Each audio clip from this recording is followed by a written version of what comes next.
Assalamualaikum warahmatullahi wabarakatuh. Halo, apa kabar? Semoga kalian tetap sehat, semakin bersemangat dan bahagia.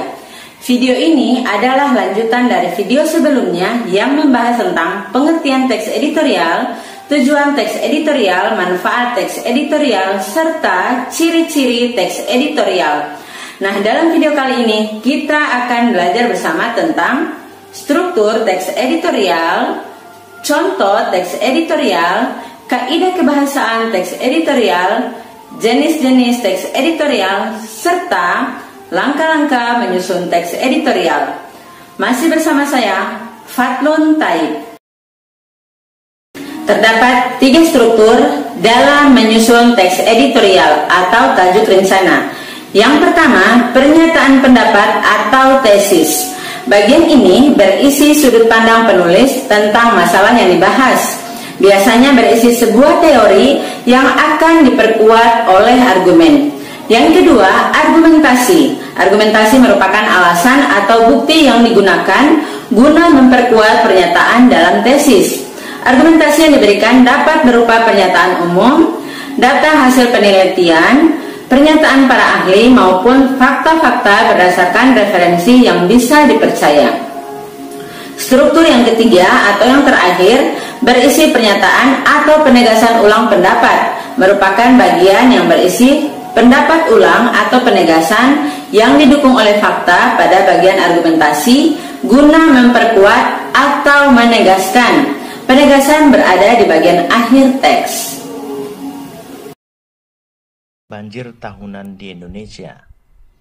Bencana banjir merupakan satu di antara bencana yang sering melanda Indonesia. Banjir umumnya terjadi di musim penghujan. Pertanyaannya, apakah banjir murni disebabkan oleh hujan atau karena ulah manusia? Faktanya, mayoritas bencana banjir faktor utamanya disebabkan oleh ulah manusia sendiri. Sebagai contoh kasus banjir yang sering terjadi di Jakarta. Jakarta memiliki jumlah penduduk yang padat sehingga lahan serapan sangat sedikit. Selain padatnya jumlah penduduk, masyarakatnya kurang teredukasi mengenai masalah kesehatan lingkungan. Banyak dari mereka yang membuang sampah sembarangan, misalnya di sungai.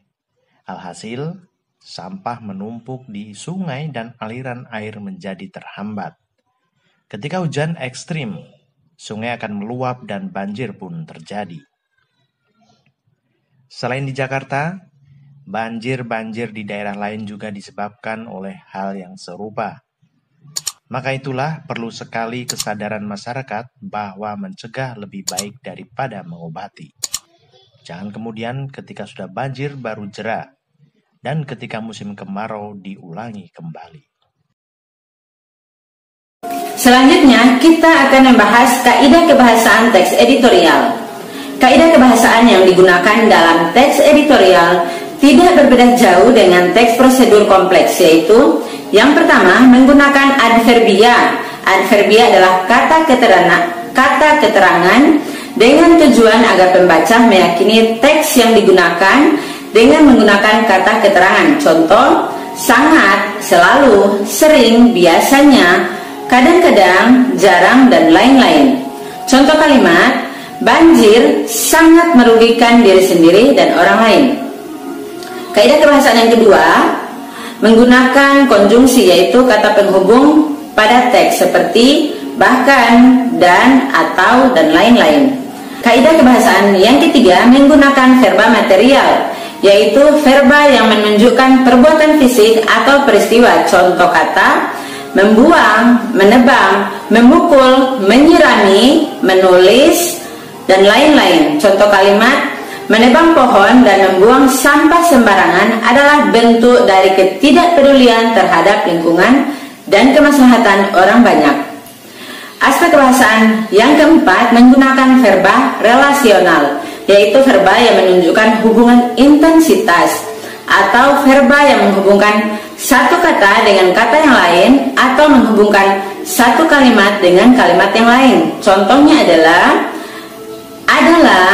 dan, merupakan. Contoh kalimat, Banjir merupakan salah satu bencana alam yang sering melanda Indonesia.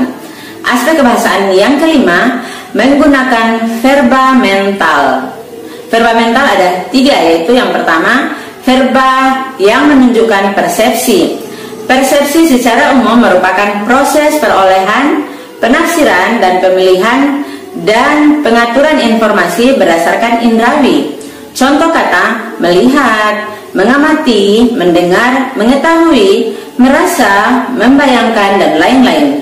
Contoh kalimat, setelah saya mengamati banjir yang terjadi di beberapa tempat dalam kurun waktu 2 bulan terakhir, ternyata penyebab terbesar banjir adalah karena ulah manusia itu sendiri. Yang kedua, afeksi. Afeksi adalah suatu bentuk reaksi emosional terhadap sesuatu. Contoh kata, khawatir, peduli, marah, dan lain-lain. Contoh kalimat, jika banjir ini tidak segera diatasi dengan bijaksana, maka dikhawatirkan akan menimbulkan kerugian yang lebih besar dan tentu saja memberikan dampak psikologis bagi masyarakat. Yang ketiga, kognisi. Kognisi adalah keyakinan seseorang tentang sesuatu yang didapatkan dari proses berpikir tentang seseorang atau sesuatu. Contoh kata, mengerti, merasa, berpikir, dan lain-lain. Contoh kalimat, setelah mengamati penyebab terbesar terjadinya banjir, seharusnya kita mengerti bahwa membuang sampah sembarangan di kali kelak akan merugikan diri sendiri dan tentu saja masyarakat luas. Selanjutnya, kita akan membahas jenis-jenis teks editorial. Ada 3 jenis teks editorial. Yang pertama, imperatif editorial. Berisi atau bertujuan untuk menjelaskan isu dengan menyajikan fakta dan figur untuk memberikan pengetahuan. Kurangi mengonsumsi gula. Coba bayangkan bagaimana jika dalam sehari manusia menghindari konsumsi gula. Gambaran yang akan terjadi, sarapan hanya dengan kopi pahit dengan oatmeal, makan siang dengan daging dan sayuran hijau rebus. Camilan yang bisa dipilih hanya kacang-kacangan, sementara air minum yang bisa dipilih hanya air putih, teh tawar, dan kopi pahit. Tentunya menu-menu tersebut bisa jadi jauh dari pola konsumsi kita yang ketergantungan dengan gula.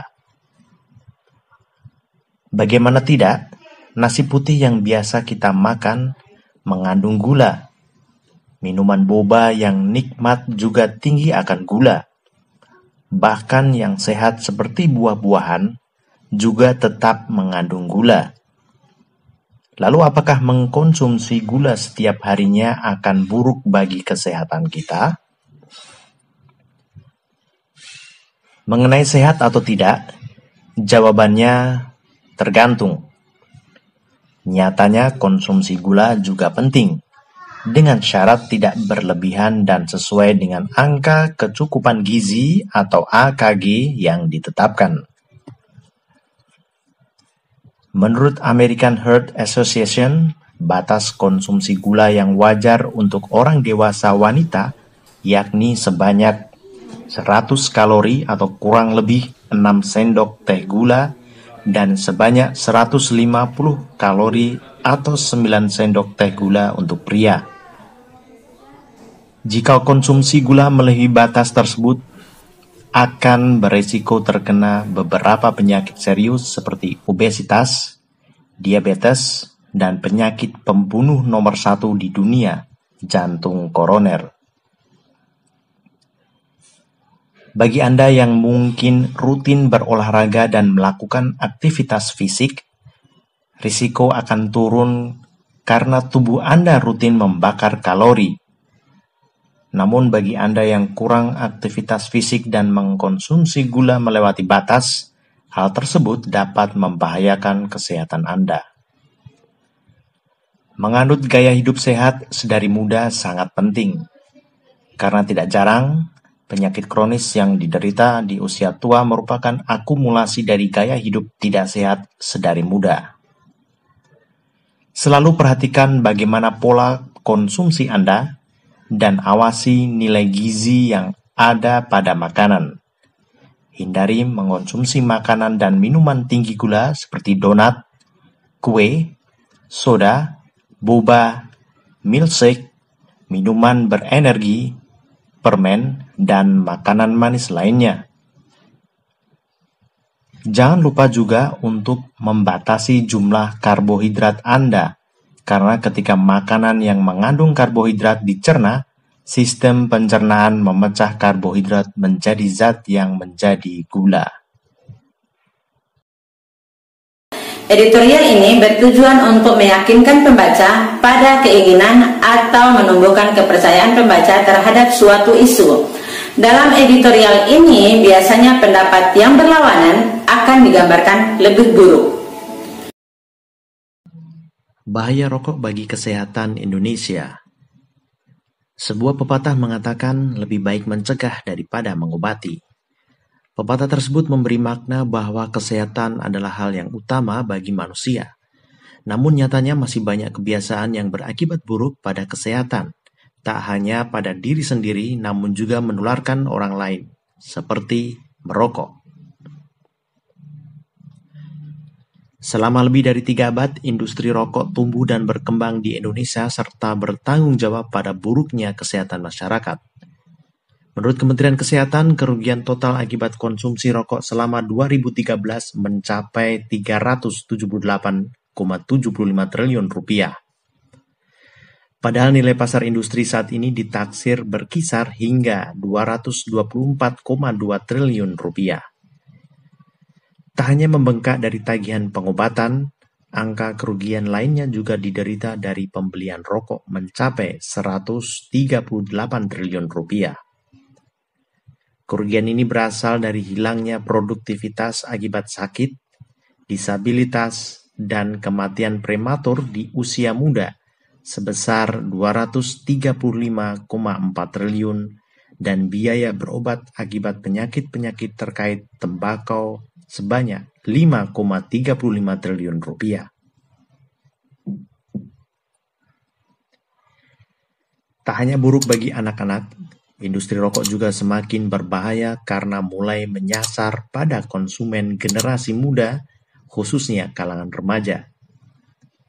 Hal ini dibuktikan dengan meningkatnya prevalensi merokok pada populasi usia 10 hingga 18 tahun, yakni sebesar 1,9% dari tahun 2013 atau 7,2% ke tahun 2018, 9,1% berdasarkan data riset kesehatan dasar. Hal tersebut tentu memprihatinkan. Oleh sebab itu, sudah saatnya kita menyadari hal-hal krusial ini. Kita bisa menolak dan melarang konsumsi rokok sejak di lingkungan keluarga sendiri. Karena industri rokok juga banyak didukung oleh pihak-pihak yang menerima keuntungan tinggi dari penjualan rokok selama berabad-abad di Indonesia.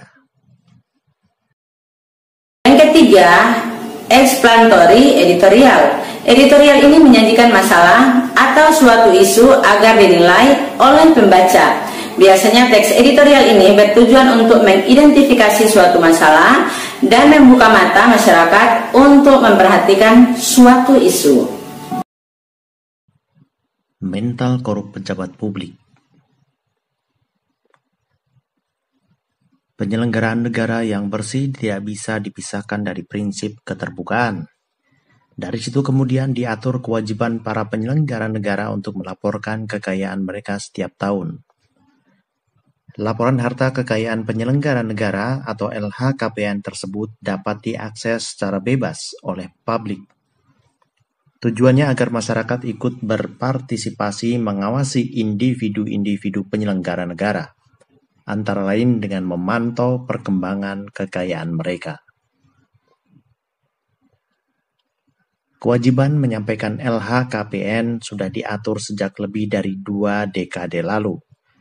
Diawali dengan penerbitan Undang-Undang Nomor 28 Tahun 1999 tentang penyelenggara negara yang bersih dan bebas dari korupsi, kolusi, dan nepotisme. Ketentuan terkait dengan LHKPN diperjelas dan diperkuat melalui Undang-Undang Nomor 30 Tahun 2002 tentang Komisi Pemberantasan Tindak Pidana Korupsi yang telah direvisi lewat Undang-Undang Nomor 19 Tahun 2019. Dengan jangka waktu yang panjang itu, mestinya pelaporan kekayaan sudah menjadi kebiasaan yang dilakukan tanpa harus diingatkan. Nyatanya, tidak demikian yang terjadi. Beberapa kali dalam setahun, KPK sampai harus mengeluarkan imbauan agar para penyelenggara negara memenuhi kewajiban mereka tersebut. Pada Agustus lalu, KPK menyindir-nyindir DPR yang baru sekitar separuh yang sudah melaporkan harta kekayaan. Kini, giliran Badan Usaha Milik Daerah atau BUMD yang disentil. KPK mengungkapkan ketaatan penyampaian LHKPN di lingkungan BUMD sangat rendah. Untuk tahun ini, baru 18,46% atau 202 dari 1094 BUMD yang menyetor LHKPN. Padahal, tenggat pelaporan jatuh pada 31 Maret tiap tahunnya sudah terlewat 7 bulan yang lalu. KPK menyebut lingkup BUMD memiliki kerawanan tinggi terjadinya korupsi. Hal itu terlihat dari data penanganan perkara yang ditangani KPK pada periode 2004 hingga Maret 2021. Sebanyak 93 dari 1.145 tersangka atau 8,12% merupakan jajaran pejabat BUMD. Data tersebut menempatkan BUMD sebagai instansi peringkat keempat penyumbang tersangka korupsi terbanyak setelah pemerintah kabupaten atau kota, kementerian atau lembaga, dan pemerintah provinsi.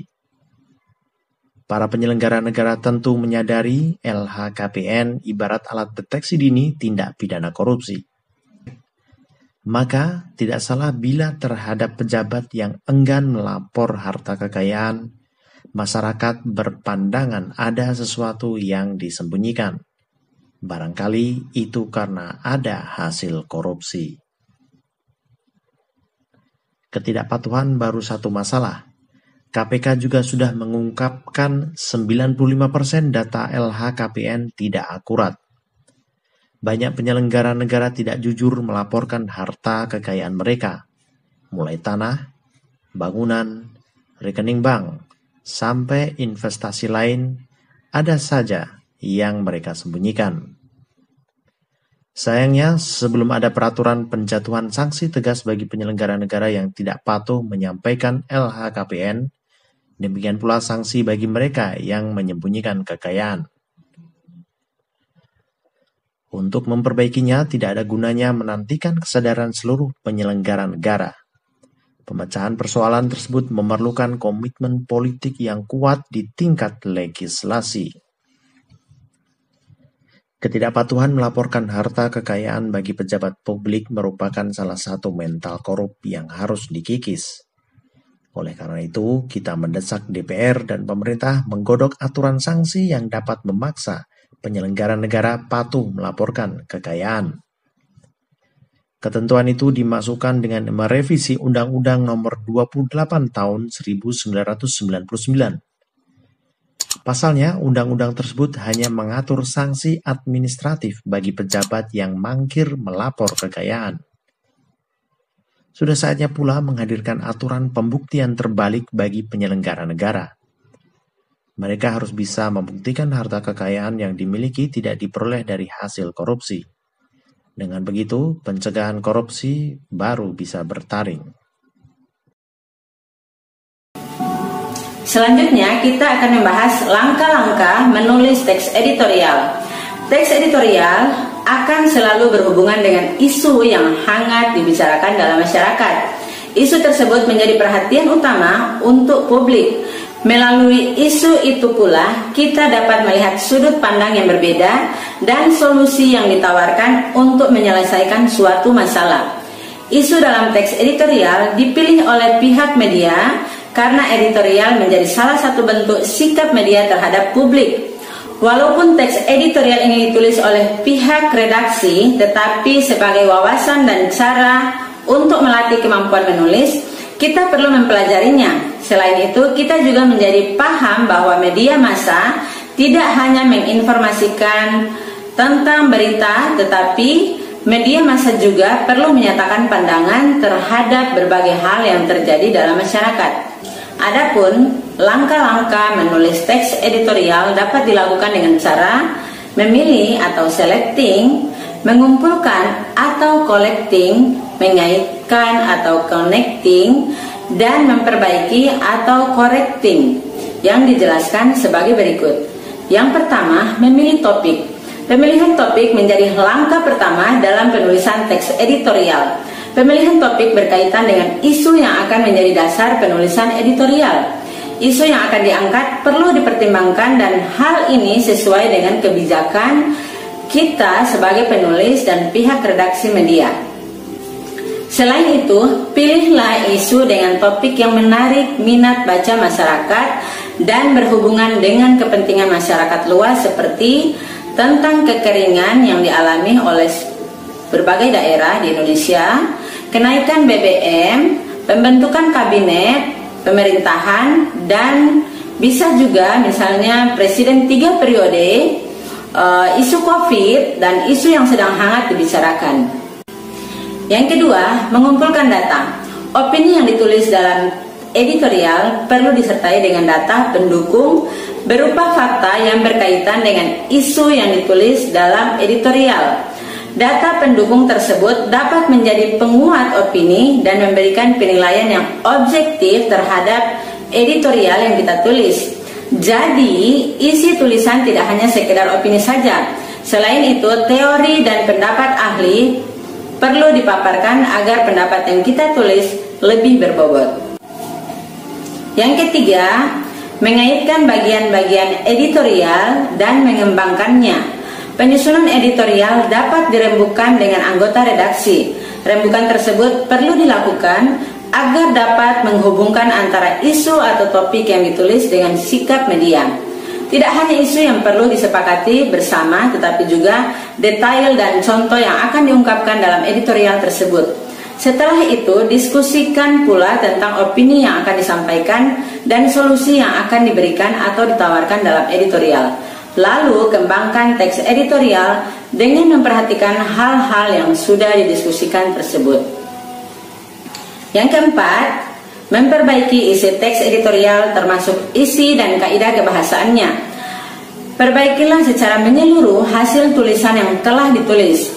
Editorial tersebut harus berisi kejelasan dan disampaikan dengan akurat serta tidak menyerang pihak lain. Selain itu, penyampaian opini dalam editorial tidak terkesan mengajari kepada pembaca. Paragraf disusun dengan menggunakan kalimat yang efektif dan kata-kata yang lugas. Penggunaan contoh dan ilustrasi akan sangat bermanfaat, apalagi jika tulisan disertai dengan kutipan yang memiliki nilai untuk menguatkan opini yang akan ditulis, dan hal penting dalam menyampaikan opini dengan jujur dan akurat. Demikian pembahasan dalam video kali ini. Apabila ada kesalahan, saya mohon dimaafkan. Wassalamualaikum warahmatullahi wabarakatuh.